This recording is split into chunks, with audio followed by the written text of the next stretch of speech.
Hello, the Luck Mom family. Welcome to our live stream. In case you are new here, just feel most welcome. This is the right place to be. My name is the Luck Mom Deborah Nchoka. I'm an ex-housemaid of Saudi Arabia, and mostly I create awareness on what happens in the Middle East. Sometimes I do have those domestic workers who are stuck in the Middle East. If you are facing any challenge, you can just reach me out. My number is on my bio. So guys, I've never done this show at night, but sometimes it forces.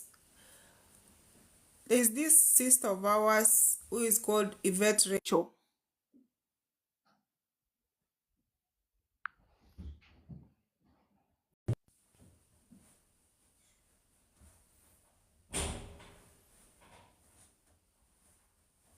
I want people to tap the screen and share this video. Yvette Rachel ni msichana ambaye who was working in Saudi Arabia, akarepiwa na vijana wa bosi wake, akafanyiwa unyama na Mkenya mwanaume ambaye ako, yes, you are welcome sister, ambaye ako pale Saudi Arabia, anaitwa Swale, ako Damam, dalala mwanaume, akamfanyia unyama yenye haiwezi semeka. And I want people to come, you tap the screen, you share the video, mshare kabisa, because tuko na witness ambaye aliona kila kitu ilifanyikia Yvette Rachel. So our sister, she's from Philippines, and she's going to testify. She's the witness of what is going on. And what you need to understand, that Yvette Rachel was taken to the border of Bahrain and Saudi Arabia. So if you are new here, I want you to share this video. You tap the screen, and then I'm going to give this lady a chance to share with us what is happening. Imagine a Kenyan man selling his sister to men, somebody who has suffered. So guys, I want people to tap the screen, because I know that sister from Philippines is here, and she's going to share with us what is happening with Rachel, because she has decided, like, I'm not a Kenyan, but I'm going to try and help my sister. So if you have joined right now, I want you to tap the screen and share the video, because I can see she has already joined. Our sister from Philippines, she has already joined the show. So the only thing you need to do is to tap the screen and share the video. We want to understand what happened.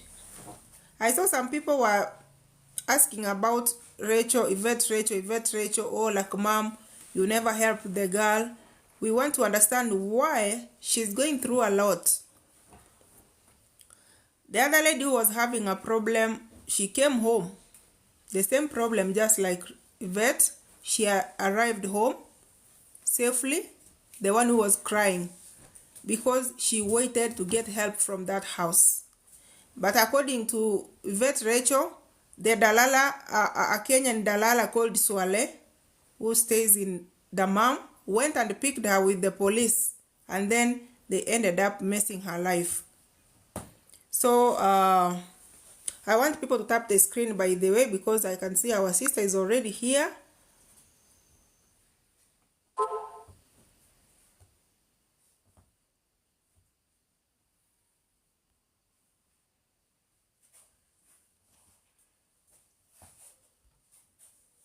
Yeah,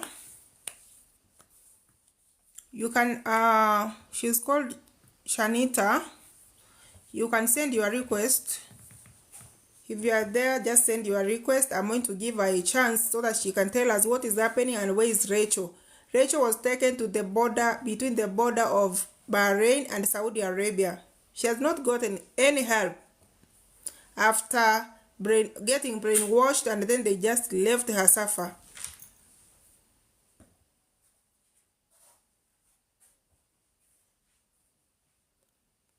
I want to see people tapping the screen and sharing the video, because we want to understand. This is going to help many people.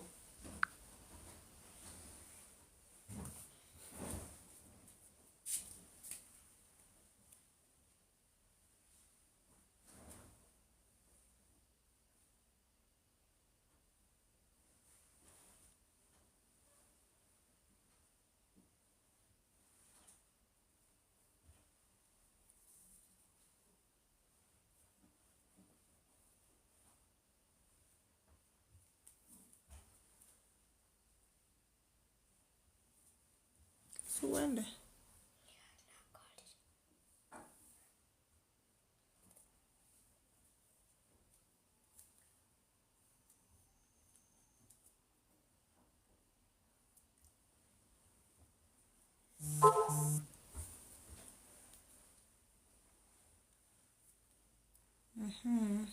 So guys, tap the screen.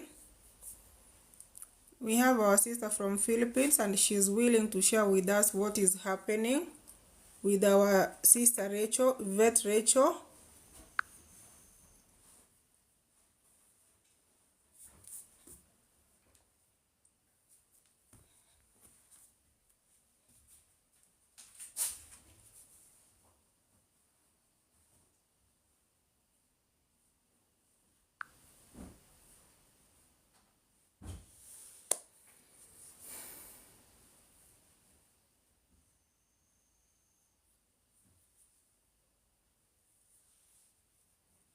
Guys, tap the screen. It is stable. My network is stable. I just want to invite you. You come up. My network is very stable.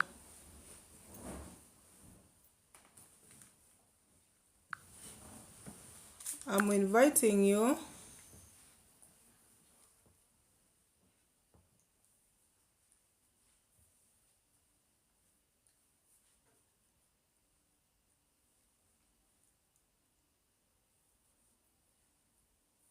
Shinita, send your request. Shinita, send your request. Guys, if you are watching this show, we want to talk about Yvette Rachel. This is a Kenyan housemaid who was being raped by her boss's boys, and now her life just got messed up with one Kenyan who is working in Saudi Arabia, Adalala, who is a man. So there's our sister from Philippines who just witnessed what happened and she's ready to testify. So she's just here. She's the one who has just made me like, I'm going to fight for my sister even if I'm not a Kenyan. So that is why I've decided to do this show right now. So I want people to tap the screen, you share the video. We are going to start. I can see her, she's in the comment section, but she's saying my network is not stable. But I want to tell you my network is stable.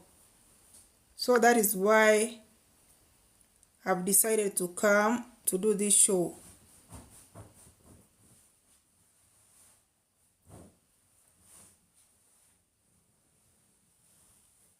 Shinita, you need to send your request. Your account is private. You are not following me. That is why I'm not able to add you. You need to follow me back first, and then I can be able to add you. So anyway, sijui mnaendelea aje watu wangu. Nimeona huyo msichana ameweza kucomment sana kuhusu Rachel. So nikasema wacha nitampatia chance. Amekuwa akisema uko free, nataka kuongea, I can come live, I testify. So ndio maana nimekuja hapa, but naona account yake iko private na nimemuona kwa comment section, but it is not connecting. So I want her to follow me and then I'll be able to add. So Shinita, you have to follow me and then I'll be able to add you. If you are still watching, I want you to follow me first and then I can be able to add you to the guest.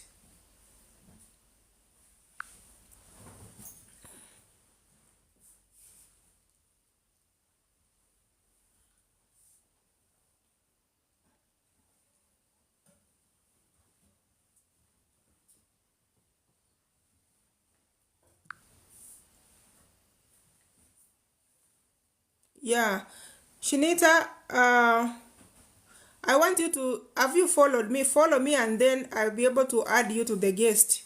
Send your request here.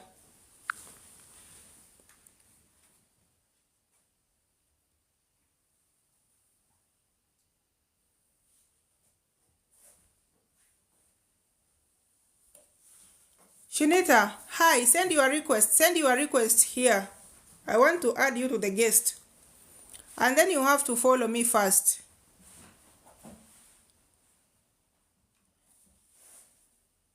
This one we're going to try it until we get justice for Rachel. Okay, she has joined.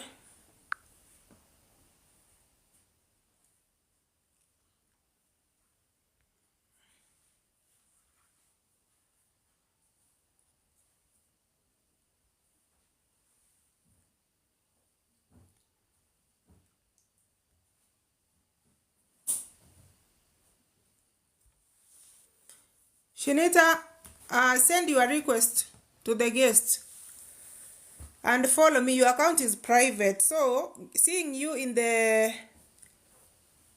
comment section is easier, but adding you, I can't just see you.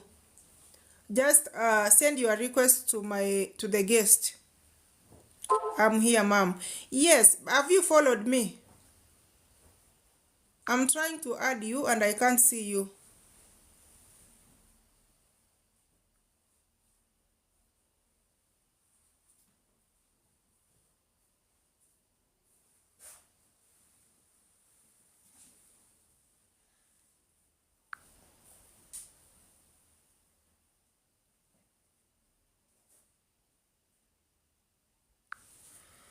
I think it's because your account is private. I'm not seeing you. Just have you send your request here. Niko na sister yangu anataka kazi, please. Account yake iko private. Shinita, your account is private. That is why I'm not seeing you. But you can just watch me, but I cannot be able to add you because your account is private.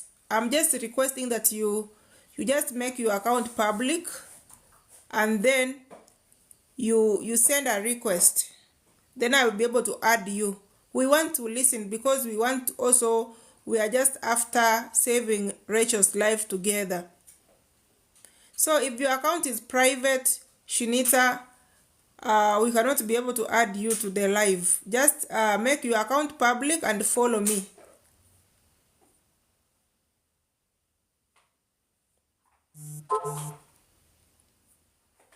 By the way, Shinita has been commenting in my comment section in some of my videos what happened to Rachel, how she was threatened to say that she doesn't know me, what happened to her, how they are being sold to men by this Kenyan man. And now she was like, I'm going to fight with this for this Kenyan lady, even if I'm a Philippine. I'm from the Philippines. So we just talked and she assured me that she's going to come to our live show and she will be able to explain everything that is happening to Rachel and her condition at the moment. So she's in the comment section, but her account is private. So we want her to make her account public so that she can be able to tell us what is happening. So Shinita, if you have made your account public, we want you to come. She has joined. Let me see if I can see her. She's ready to help Rachel.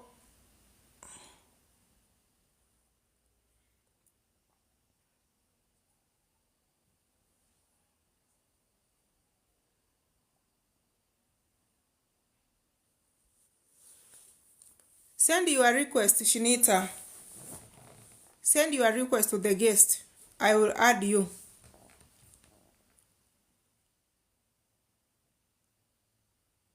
And make sure that you have followed me.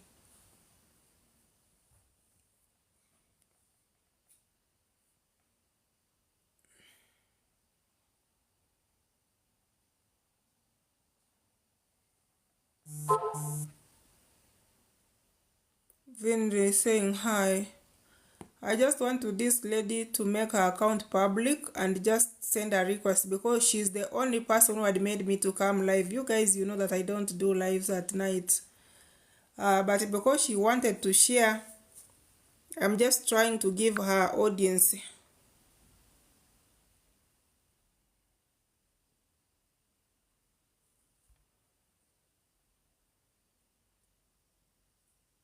Mom, I'm here in Swale's house. I don't want him to know I'm live. Okay.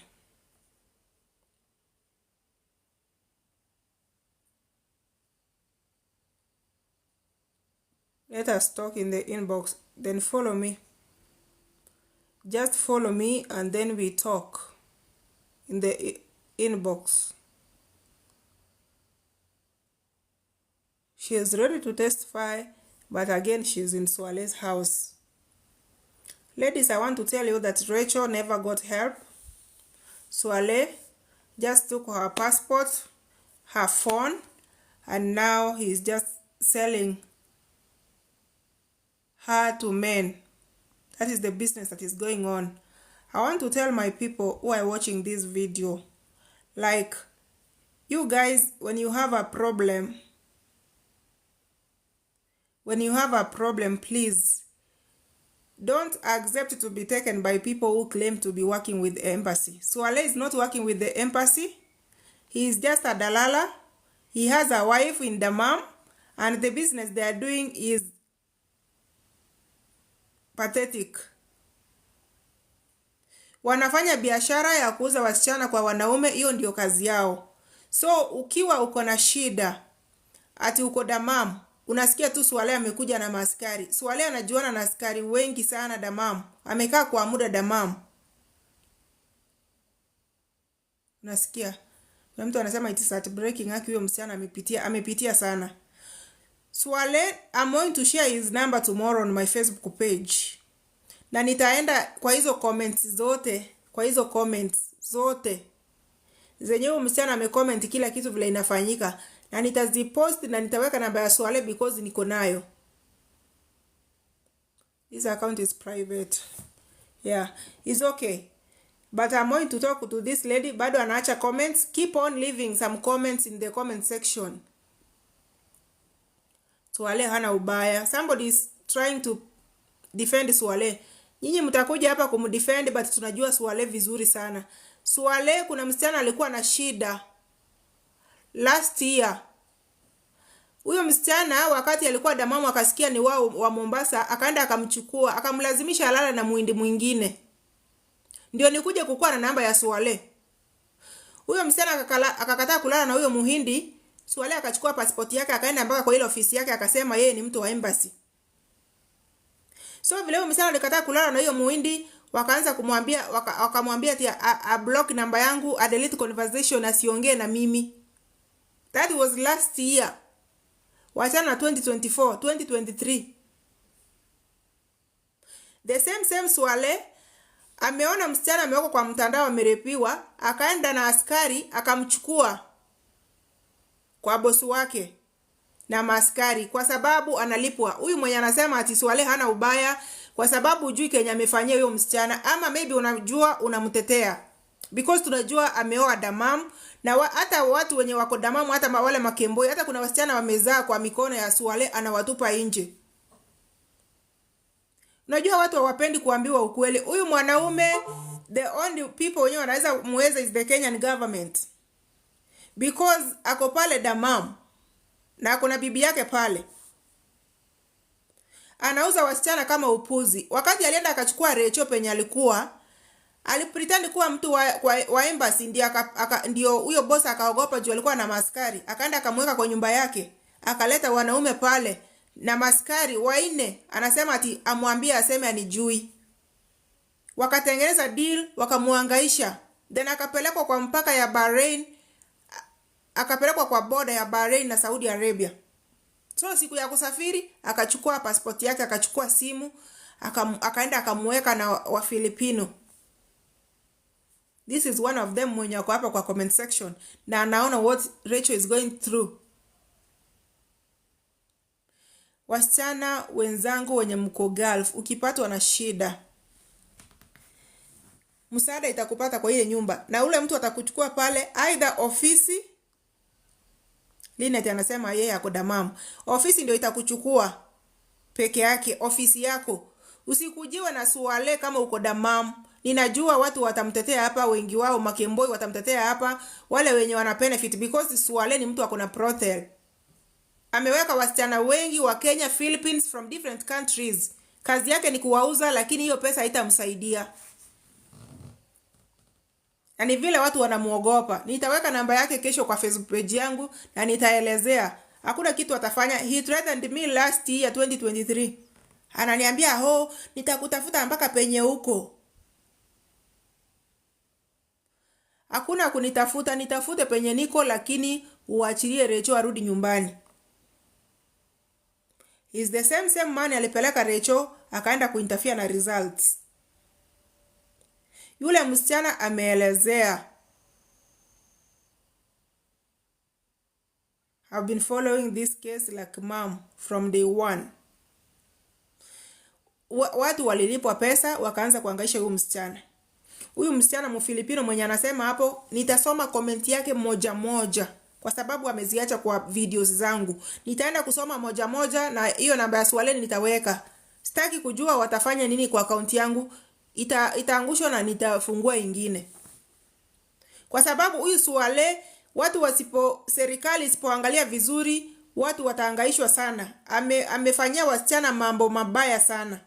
Kwa sababu wakati alilipwa na agent wa Kenya, akaenda akachukua yule msichana wakaanza kumhangaisha, saizi yeye ako kwa mikono yake anauzwa. Yule msichana mwingine mwenye alilepiwa amerudi nyumbani leo kwa sababu msaada ilimpata kwa ile nyumba. That lady alikuwa almost kupata msaada. Rachel alikuwa karibu kupata msaada kwa sababu ofisi ilikuwa tayari kupeana replacement, but Swaleh akaenda akamchukua, na wakati alimchukua aliitisha 30,000. Rachel mwenyewe alituma 30,000 kwa Swaleh. Like sasa wamemrescue. Kumrescue hata kama alilipa hiyo 30,000, ndio naambianga watu ukikemboi kuna pesa utalipa dalala. Hiyo pesa ya dalala Swaleh alipokea. Waliambia Rachel ambia baba yako atume pesa. Akatuma 30,000. Baadaye wakati alituma 30,000, sisa yake ambaye ako Lebanon akalipa ticket ya 80,000. Msichana bado hakusaidika. Swaleh akasema sasa mimi nitakuwa nakuuza kwa wanaume. Akaenda akampeleka kwa border ya Bahrain na Saudi Arabia. The location ambayo walikuwa ananitumia alikuwa amemweka huko, na ni kama anataka kumaliza huyu msichana huyo Swaleh. So this Philippine lady ameamua kusema like mom, this is what is happening. Na hizo comments zote nitazisoma.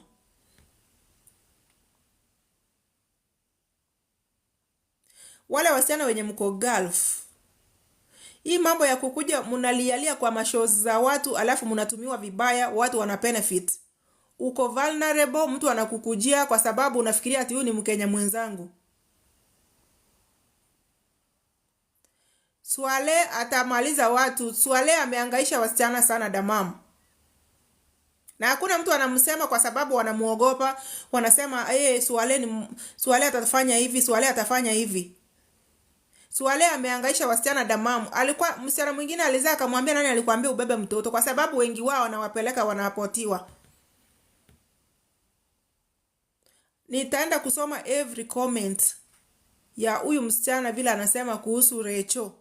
Zote vile ameziandika pale kwa comment section. Nitazisoma zote na nitapeana namba ya Swaleh kuanzia kesho, na hakuna kitu atafanya. Nilimwambia watu watamuogopa ni wale wenye accommodate, lakini sio mimi. Mimi hajani accommodate mahali popote.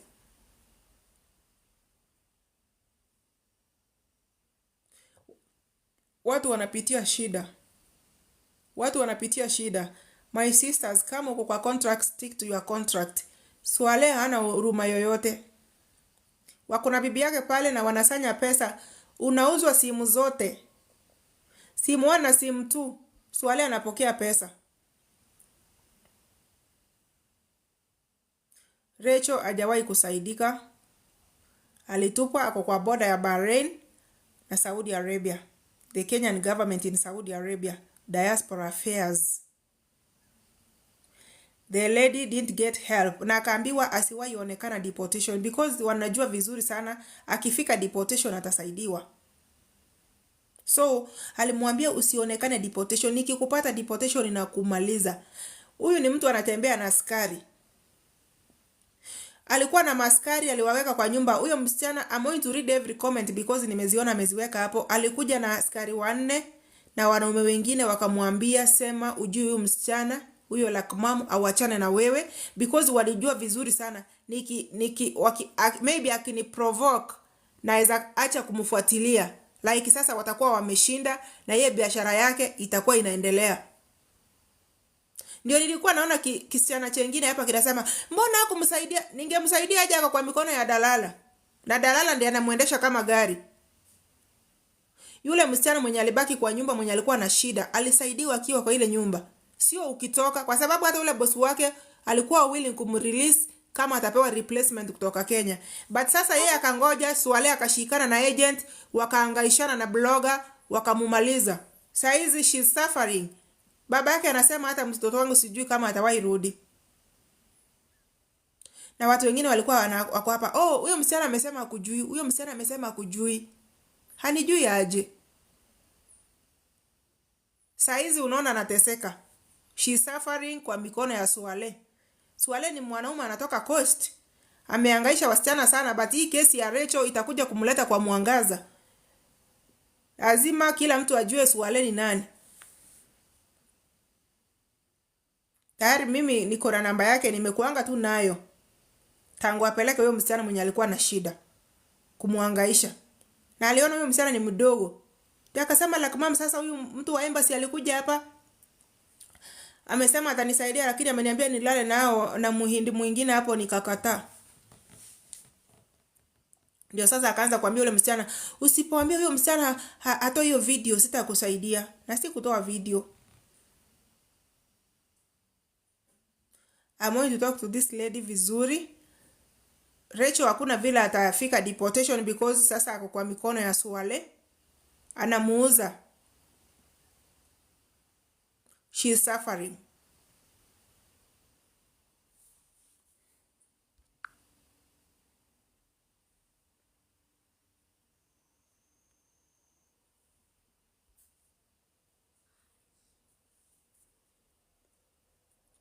Kama we ni mtu wa kuomba na kuomba upige magoti, we can just pray for this girl.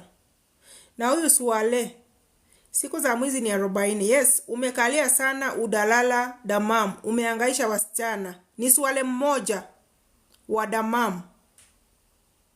Unaona huyu msichana anasema she was forced to say so with Swale and the 4 men bleeding to be police. Unaongelelea Rachel Njoki? Hapana, ninaongelelea Yvette Rachel. Yvette Rachel ni yule msichana mwenye alisema wamemrape, boss amempea dawa ya kutoa mimba, ndio ninaongelelea. Sio Njoki, naongelelea Yvette Rachel. Anaitwa Rachel Ndeche. Ndio ninaongelelea. Unaona huyo msichana yuko hapo kwa comment section. Wamefungua hiyo account iko private, but wanaona what Rachel is going through. That is why nimekuja kusema. Sikutaka kuongelelea story ya Rachel, mimi nilikuwa nimenyamaza kwa sababu alisema hanijui, akakuja tena akasema alilazimishwa kusema. Huyo anasema huyo Swala hawezi shikwa na Kenya ni embassy, how he operate with them. Yeye anasemanga anafanya na Kenya ni embassy by the way. Atakuja kwa ofisi hata ambie ofisi yako yeye ni mtu wa embassy. Na afanyi kazi embassy, ni broker, ni dalala. Sasa amejuana na askari wa Damam. Wanakuhangaisha vibaya sana. Tena akiona unamuanika, anakuja anakupiga, unaweza uawa na ukatupwa. Lakini tukianza kueleta hiyo hashtag yake, atajulikana na watu at least watu wataokolewa wengi. Kuna watu wameteseka wako kwa mikono yake. Kama wewe ni Kemboi kukurudisha nyumbani, unampatia 4000 Saudi Riyals. Ndio akurudishe kwa sababu anafanya biashara na serikali ya Saudi Arabia, yani na maaskari wengine ni corruption tu.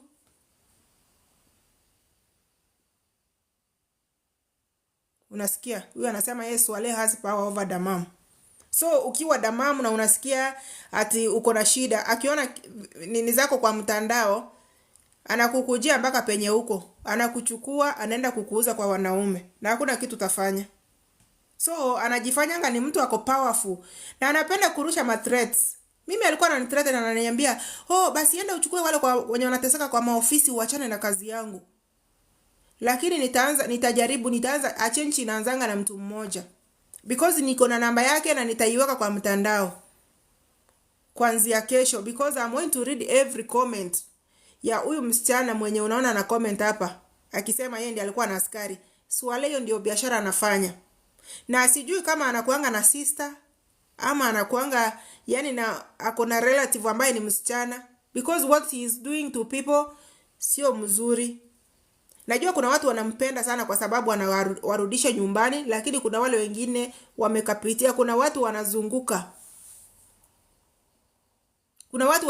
Saudi Arabia na watoto kwa mgongo. Alishachukua pasipoti zao. Kama saizi pasipoti ya Yvette Rachel yeye ndiye ako nayo. I'm so sad about the way my sister was treated with Swale and the 4 men. This is a Philippine lady. She's just huyu msichana akona information mingi vile aliona Rachel alikuwa anafanyiwa, because huyu mwanaume alikuwa alimpeleka hospitali wamterminate hiyo mimba ya hao vijana, ndio akakuja hapa kuleta ma result. Ona sasa, because this lady mwenye anaongea hapa aliweka comment pale, nitaisoma, nitatengeneza hizo videos vile huyu msichana alikuwa anaelezea Swale anataka tu huyo msichana sasa uawe ndio hiyo story ishi. Unaona watu wanasema true kwa sababu kuna watu wanajua hiyo story. Niliambia watu msione ati like mom sasa ni blogger. Like mom sasa ni blogger, nitaenda nilie huko kwa show yake. Hakuna kusaidiwa. Watu wanatengeneza watu watasema ni content. Sivyo anasema msika can't breathe, nimepelekwa hosini kawekwa hadi oxygen no change. Nitafute kwa inbox yangu, tuone vile utasaidika. So mimi nataka kuambia watu, our ladies are suffering in the hands of Swale. Mimi najua tu kuna dalala mwingine alikufa kwa sababu ya alipata punishment. Alikuwa anafanyia watu vibaya, lakini wakati Mungu alimpiga kiboko mara moja. Ninajua siku ya Swale pia itafika, atapigwa kiboko. Ninajua watu wanamuogopa sana. I will not fear him. Madam anasema siwezi enda home hata nimulipe pesa yake ama aniitie polisi. Sasa polisi wakikuita na uko mgonjwa, shida iko wapi? Si hata hapo wakikuitia polisi ndio utasaidika. Hao watu wasikutishia ati nitakuitia polisi, akuitie polisi. Hivyo ndio unaweza kusaidika. Mimi niliona watu walikuja hapa kuniambia like mama Damakline alifika Kenya poa. Alifika Kenya na ni mzima na ako sawa. Ako sawa. Damakline yule mwenye alikuwa anakula chakula kutoka kwa dustbin. Yaani ninataka kuambia wale watu wenye wako Gulf. Like angalia kama kesi ya Damakline. Damakline aliachwa kwa ile nyumba hakuwa anapewa chakula. Msaada ilimpata. Me I'm afraid of Swale, he can kick me out. Huyo ndiye anasema. Watu wanamjua. Na kuna nyumba mingi. Hiyo ndio biashara anafanya, lakini hautafanya biashara ya kuuza wasichana wenzako. Your fellow Kenyans unawahangaisha. Anahakikisha ukishika mimba ukikataa kutoa. Anakupiga unatoka nje na huyo mtoto wako uende kulea huko. Hata ukimlilia hana huruma. So, akikupeleka kwa wanaume ukishika mimba, yeye ndio mwenyewe anakupeleka unatolewa. Na biashara yake inaendelea, utamharibia biashara. Ndio maana naambianga watu waacheni mambo ya kukemboi. Usisema ati Swale atanisaidia. Swale afanye na embassy. Kama Umaida anafanya tu ukora na askari wa Damam. Hakuna story ati anafanya kazi na embassy ya Saudi Arabia. He's not working with embassy, ni mtu broker amekaa pale, aliendanga tu kufanya kazi kama mtu yeyote, lakini akashikana na wale mapolisi wa pale. So ameown Damam. So ndio maana naambia Rachel asiwahi onekana deportation. Akisikia kwa deportation atamuendea hapo. Mliona Rachel vile alikuwa anawekwa hapa kwa mtandao, anahangaishwa. Watu wakaanza kuniambia huyo msichana hata amesema hakujui. Oh, Shinita is saying, I speak English. The problem is that she's in Swale's house and she doesn't want him to know that she's there. So, what I'm saying is that Swale, it is his business to sell ladies to men. This Swale is a Kenyan from coastal region of Kenya. And he has been working in Saudi Arabia for so long. I want people, if there's an official watching, Even there are people here in the comment section, they are afraid that he might kick them out. Because his business, he doesn't help you secure a job. His business is that he has a brothel that he sells ladies to men. Different men. He can sell you to a Nigerian. He can sell you to an Indian. People there. Anauza watu, I thought anafanyia watu process. Which process? He has a brothel with many. He's a dalala. He's hosting ladies and selling them to men. If you get pregnant, he makes sure that you have to report it because his business has to continue.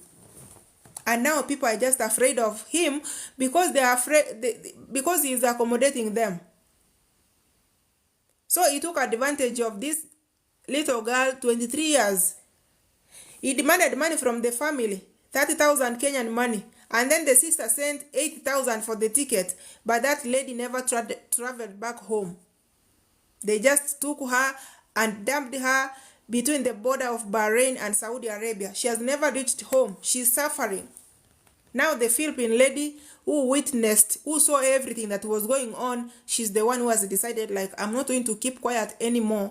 I'm from Philippines, but I will help my sister because I see she's suffering. Now Swale took the passport, her phone. She can't communicate. Kenyan government needs to know this. Diane is asking Swale Moja. Yes, that is why I'm coming here to tell people you share this video. And when I'm doing the, I'm going to do in every comment, I'm going to tag this lady who is a witness, and people will keep on sharing because I have his number.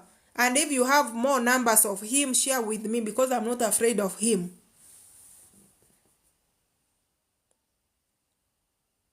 You know, he's just like anabebea watu wakili.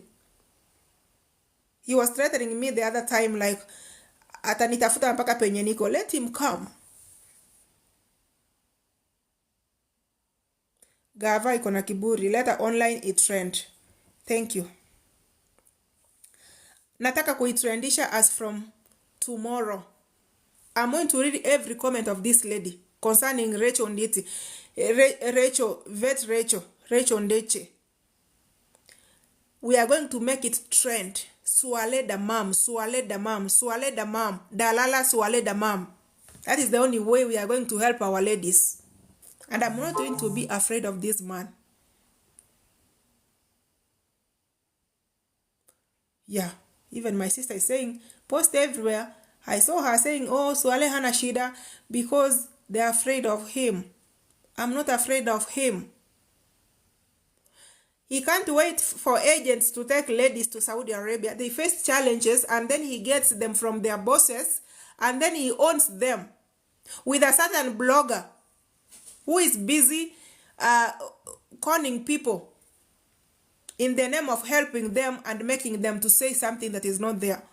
Like you have to force someone say, you lied. And she didn't lie. That girl didn't lie. It was a reality. But somebody's using, I can't use my platform to force someone to say you lied because I want to cover Swale. Swale is a Kenyan man from the coastal region of Kenya, living in Dammam, working hand in hand with the police, and they are just mistreating ladies who are vulnerable, just like Rachel. Now Rachel, Swale is having her passport, her phone. She can't communicate with her family. The Philippine ladies, they were locked up in one room. They went back to Philippines. She's now dumped at the border of Bahrain and Saudi Arabia. And then you think like people are just quiet. I'm not quiet. It's because this lady, she was threatened a lot. And then Swale told her, if you say you know, like, mom, I'm going to beat you up. So she had to change the story and she's suffering now.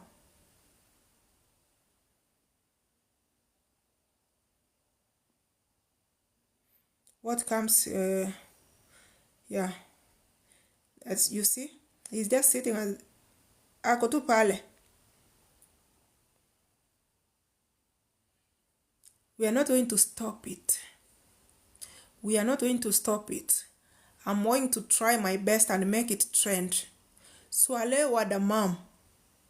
You have to release Rachel to go back home. History ya Rachel is going to put you to the limelight. Kila mtu atajua kitu ulikuwa unafanya. Lazima ujulikane. Lazima watu waebukane na wewe. Mimi nilisema tu let me keep quiet. Wacha ninyamaze nione vile kutaenda. Wacha ninyamaze nione vile kutaenda.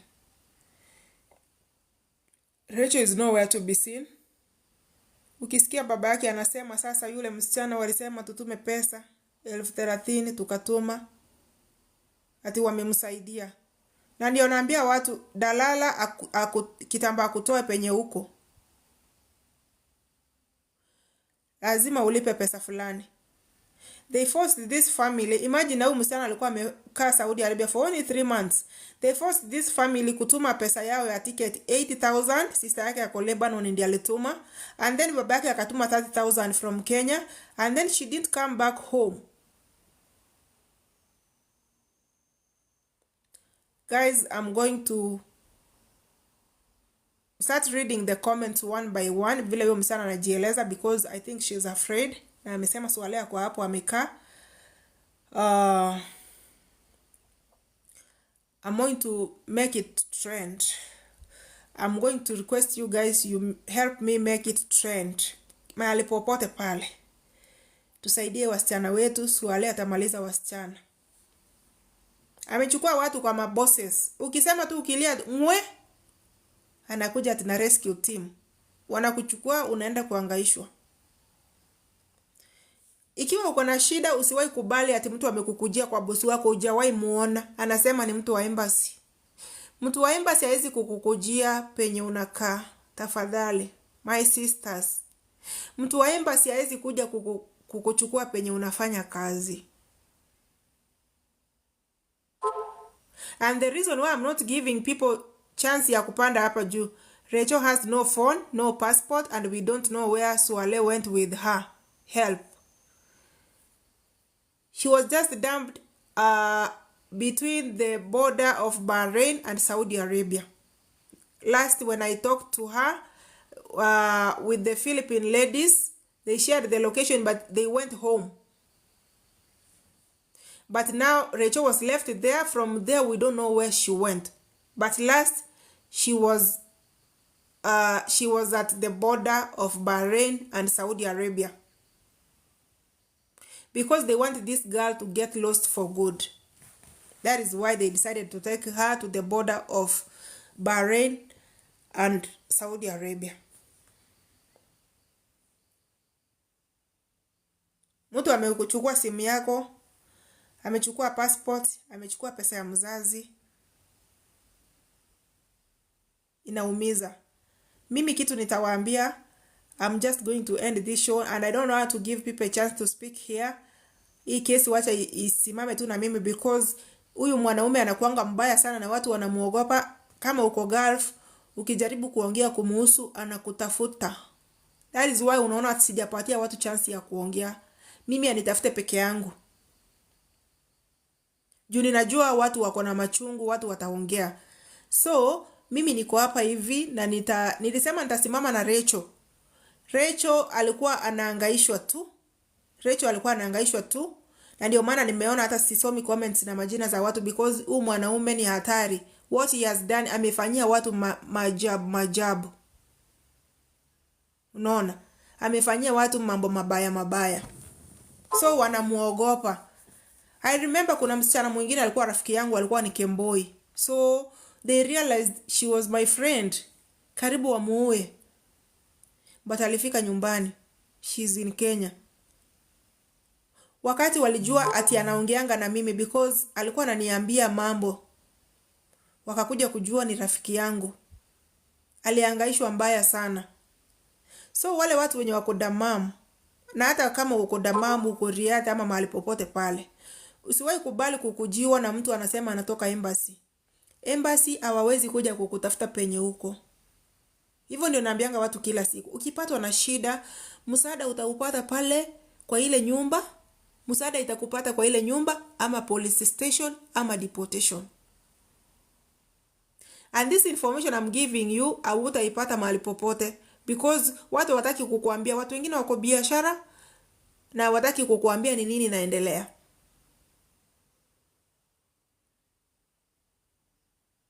Hii story ya Rachel by the way iliniumiza. But true, kuongelelea Swale ni kurisk life. But Swale is just a human being. That is why ninasema mimi nitamuongelelea because he threatened me. Na niko na namba yake, sijui kama kuna nyingi, but I have his number. I'm going to share it tomorrow. Akuja nichape. Na kama unajua kuna namba zingine pia anatumia kuja kwa inbox yangu, share with me those numbers because we have Kenyan embassy in Saudi Arabia. Tunajua kuna watu wanakuanga kwa government na maybe they don't know what is going on. Tutajaribu penye tunaweza. But Swale ni mtu mmoja, ni threat kwa kila mtu. Watu wanamuogopa sana.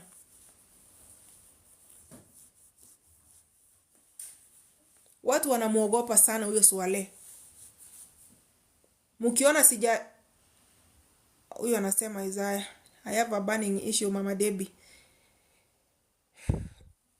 But not now my dear. If you can write it, I will read. This show I've just decided like I'm not adding anyone akuje hapa juu because of Swale. Unasikia Swale watu wanasema ni threat. Ati ukimuongelelea ni kurisk. Mimi wacha ni riski mwenyewe. Swale amekuwa tisho kwa watu, lakini mimi nilimwambia the only person wanaweza muogopa ni wenye ameaccommodate. He's not accommodating me. So siwezi anza kupembeleza na yeye. And the blogger ambaye alikuwa anaambia Rachel aseme anijui, walikuwa wanampigia simu kwanza. They were calling this blogger first. Wanamwambia she's going to come live and she has to say what we want. And then mnakuja hapa mnanikwa hivi, mnawekewa tu macho hivi. So mnaanza kusema, like mamu ndio muongo, like mamu ndio muongo. Ule msichana alikuwa anakapitia. Imagine wa Filipino wenyewe. Philippines, they are not even Kenyans. They were there. They were watching what was going on. I just watch people saying, even this girl, she doesn't know you. You are just lying. How can I lie something? Mpaka mtu anarepiwa ananitumia audio. What was I going to gain after lying? Kuna watu wengine nitumie location penye huko nitakukujia. Watu wanatuma location kwa sababu uko desperate, unataka kusaidiwa. Mtu anasema wacha it trend online mom please. I'm going time alikuwa anakutukana, it seems she was under pressure. That is what the lady is saying. Boss lady mom ni building imeandikwa Popman lakini ndani iko na maofisi mingi. Mpaka huyo jamaa ako na ofisi. Mom, what about the guy death boss wake attack? Sielewi vile unaandika. Mtanisaidia kutrendisha hii kitu. I want people to help me make this thing trend. I'm not going to fear Swale. Swale has taken advantage of many ladies. If you are a woman, you have a sister, you have a daughter. You can feel the pain of someone anarepiwa, mtu anaenda anamchukua, you call the family, you take her passport, you will not allow her to go anywhere.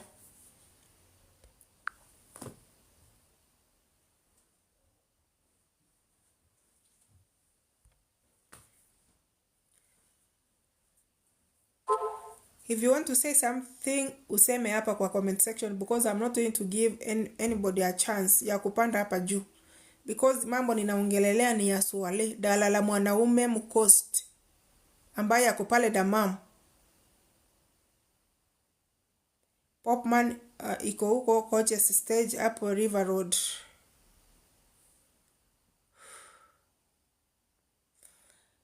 Wale wasichana wenye mko kwa contract, wacheni kulilia watu hapo kwa mtandao. Wacheni kupanda kwa shows za watu kulialia. That is why I don't allow people to come on my platform to start crying. Because hatuta kusaidia hiyo wakati. Sisi ni wakati hiyo ni wakati wetu wa kufanya mshene. So ninaambianga tu mtu kama uko na shida, jaribu kufollow the right procedure uweze kusaidika. Wacheni kukimbia kwa life za watu. Mtu ni mwanaume unamulilia na anakugeuka, alafu unatupa, unaanza kuhangaika na mtu mwingine anakutengenezea faida on the other side. Hiyo kitu inaniuma sana. Niliona msichana mwingine anafurahia sana, like now this lady ako saidika. We are not competing in helping people here. If you have a chance, ukipata chance ya kusaidia mtu, msaidie. This lady nilimwambia aache kuingia kwa lives za watu. Vile nilimkataza, alichukuliwa na Swale the same day. Akaenda kuangaishwa. Akasema ni mkubwa wa embassy. And I knew very well this is not a mkubwa wa embassy. This is a dalala who is working in Dammam. Because mi Swale story yake niko nayo vizuri sana, because tulikuwa tumecollide before. Yeye pia ni mtu ako tu kwa biashara yake, ako tu kwa mtandao, anataka kuona nani ako na shida Dammam. Nani ako na shida Dammam. So akijua uko Dammam, anaanza kufuatilia. Anaanza kusema nani atapata hii namba ya huyu msichana mwenye ako na shida. Haya, akiona apati namba yako, anatafuta agent. Anamwambia huyo msichana ako wapi, leta namba yake tumsaidie. Anakukujia pale penye huko, anakupeleka. Unaenda kuuzwa kwa wanaume, unafulizwa shimo zote mbili. Kufulizwa, yeye analipwa na wewe uko pale. Na hiyo ndio biashara. The Philippine lady, she's just saying that Swale is just selling ladies to men. That is his business. He will not help you secure any job. Na watu wako hapa wanakapitia. Watu wanakapitia hapa wanashangaa like, mom, unajua Swale kweli? Unajua Swale? I know him. I know him. Me, my advice is that ukiwa na shida, follow the right procedure. If the Lack mom can't help you, find your way to the police station. If the Lack mom can't help you, go to deportation. Angalia agent wako. Kuna watu wengine hawaulizangi agent wao. Mtu anasema agent wangu hata alini block. Keep on checking, maybe alikuwa ni block. Tafuta msaada kutoka kwa agent wako mwenye alikupeleka.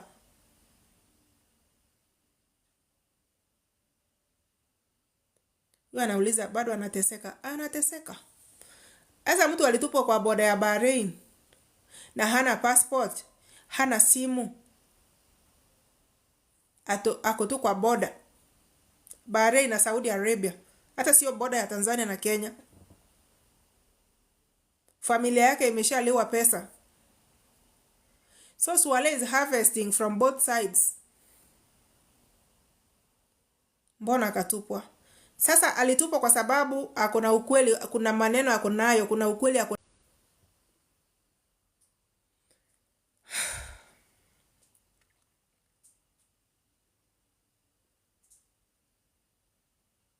My sisters, ukipatwa na shida, follow the right procedure. Tafuta kama unataka namba ya embassy real, hata uniambie nitakupea tu. Tafuta agent wako. Ongea na familia yako. Kwanza hata sio lazima ati Lack mom akusaidie. Ongea na familia yako, watumie ile karatasi yako ya copy of contract. Then your family itaenda Nairobi kwa NEA, National Employment Authority. Then wataanza kukufuatilia kutoka huko. Waende wa report kwa hiyo ofisi, agent wako atatafutwa from that office. Upate msaada. Hata familia yako itakutafutia msaada. Kushinda ujipate kwa mikono ya watu kama Swale.